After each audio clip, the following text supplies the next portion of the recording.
What is up guys? Ito panibagong topic na naman tayo mga kababayan. Magandang umaga, tanghali, gabi, hapon kung nasa naman tayo mga kababayan, lalo sa mga kababayan nating OFW. So panibagong topic nga po ang ating tatalakayin ngayon mga kababayan.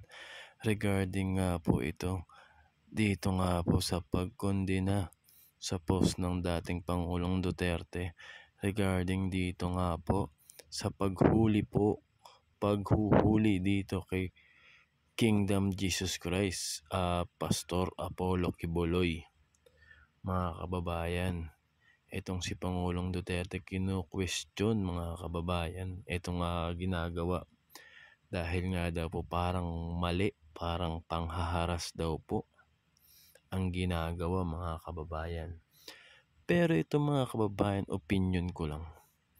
Bakit nung panahon nitong dating Pangulong Duterte, di ba mas malala, mas grabe yung nangyayari mga kababayan? Grabing panguhuli, may mga nadadamay sa patayan, sa watch list mga kababayan, kung naalala nyo, di ba? Mas malala, grabe yung mga nangyayari noon. Tapos ngayon yung paghuhuli dito sa kanyang kaibigan mga kababayan na nagtatago nga po dito kay Pastor Kibuloy is kinu-question niya na parang hinaharas daw po. So kayo mga kababayan, hihingian ko rin kayo ng opinion. Anong masasabi nyo dito mga kababayan?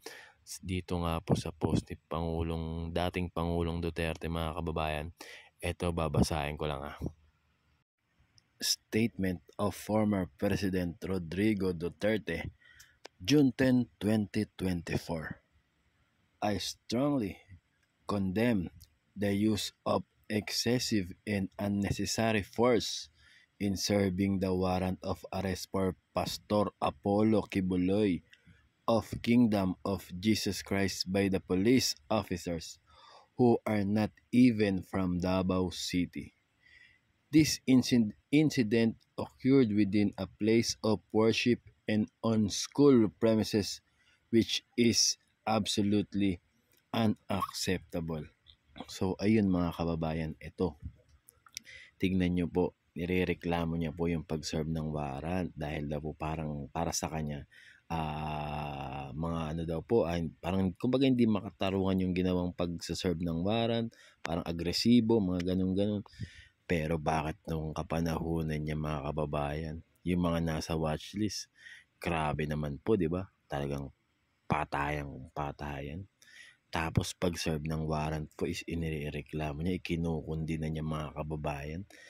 At ito pa, will this overkill be the trademark of this administration when dealing with individuals who are merely accused of committing a crime and have not been proven guilty beyond reasonable doubt? Ayun nga. Will they exhibit the same lack of self-restraint they have shown toward critics of this administration when dealing with their supporters? How can this administration guarantee the prevention of the constitutional rights of our fellow Filipinos when even the most fundamental of these rights are being trampled upon, the blatantly violated? So ayun nga mga kababayan, narinig nyo naman po, kinu-question niya, kinukundi niya baga. Ito nga po, itong pagsaserve ng warrant kay Pastor Kibuloy. So ayun mga kababayan, anong masasabi nyo dito? Comment down below niya kung ano ang opinion nyo mga kababayan. At para sa akin, ayun nga, yung sinabi ko kanina, isang opinion ko para nga po dito sa post nga po na itong ni dating Pangulong Duterte. So ayun lang mga kababayan, maraming salamat sa inyo and God bless us all. Thank you.